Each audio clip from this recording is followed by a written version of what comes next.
Hello and welcome to Game Week 20 of the Fantasy Premier League. You're watching FPL Scanner, only on Mavzone Sports. We have come out of the Marathon Game Week 19, with Aston Villa picking up a 2-0 victory at home against Newcastle. Game Week 19 had a decent return to my team. However, I would have liked a century of points, but I still fell short by 5 with a return of total 95 points. My triple captainship got me a total of 24 from De Bruyne, who now finds himself injured and will certainly miss the next couple of games. Overall, my team gained some places in the leaderboard. I saw a number of fellow managers go for the bench boost chip in Game Week 19. Did you do the same? Please comment below. The star of Game Week 19 was City defender John Stones, whose 2 goals and 2 clean sheets over 2 games totaled up to a massive 27 points. A lot of you guys must have felt really lucky to have him in your team. His ownership has gone up massively with nearly 50,000 transfers. He will continue to deliver at the same rate. Let's wait and watch. Another star performer for Game Week 19 was West Brom midfielder Matheus Pereira, whose 3 goals led to a total of 24 points. With only 0.9% ownership, he would have been a real blessing if he was a part of your team. Well, there's no point thinking about this now. Let's just immediately switch our attention onto Game Week 20 and the upcoming fixtures. 4 games are being played on the 26th and my pick of the bunch is Palace vs West Ham. The Hammers have been maintaining a good run of form lately. Are we going to see any upset? I think so. The pick of Game Week 20 is certainly the game between Manchester and Sheffield United, which will be played on the 27th of January.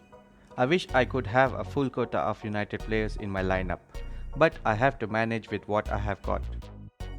28 brings you the box office fixture between Spurs and Liverpool. This should be an action-packed fixture. May the best team win.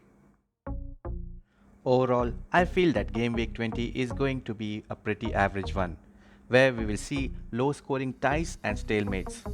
So if you can conserve any transfer for this week, I suggest you go for it. However, for my team, I have to definitely replace the injured De Bruyne, and the obvious choice is, of course, Bruno Fernandes. I was juggling at the thought of having one of these 2 players over the past few game weeks, but finally, fate has made that decision for me, and it's time to bring Fernandes straight back into my lineup. Also, I lack any assured source of goals from my forwards for this game week. I will have to make another transfer, with Christian Benteke not being able to hold a constant spot in the Palace lineup. Budget and form both are suggestive of none other than West Ham forward Mikel Antonio, who has been in blistering form ever since he came back from injury. Let's hope he continues this fine run of form. So, this is how my lineup will look for Game Week 20. I'm switching to a 3-4-3 formation to accommodate both Antonio and Bamford along with Harry Kane, who faces a tough fixture against Liverpool. The captain's armband for this week is a no-brainer. When you have Fernandes in a home game against Sheffield, I guess you just go for it. Now for some additional transfer tips if it can help your lineup. I feel it's one of those games where Anthony Martial can put his pacey runs to advantage to nick in some goals. His recent form has not been convincing though.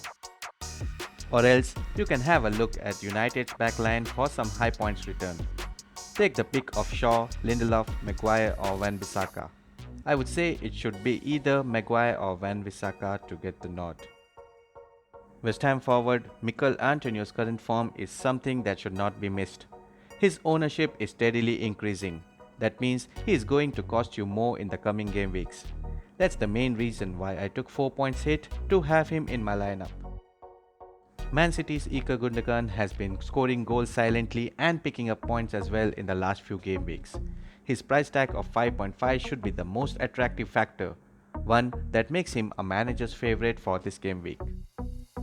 An additional tip now, if you have Son in your lineup, make sure he's not on the bench. He had performed really well when Spurs had a tough run of fixtures. There is no doubt why he can't do it against Liverpool. Finally, Marcus Rashford seems to be a doubt for the next fixture, as he got only 5 minutes of play in the game against Fulham. Well, that's it for today. Best of luck with your team selection. please look up for my channel Matheus on Sports and subscribe to watch my contents regularly. Thank you for watching. Stay safe and see you soon.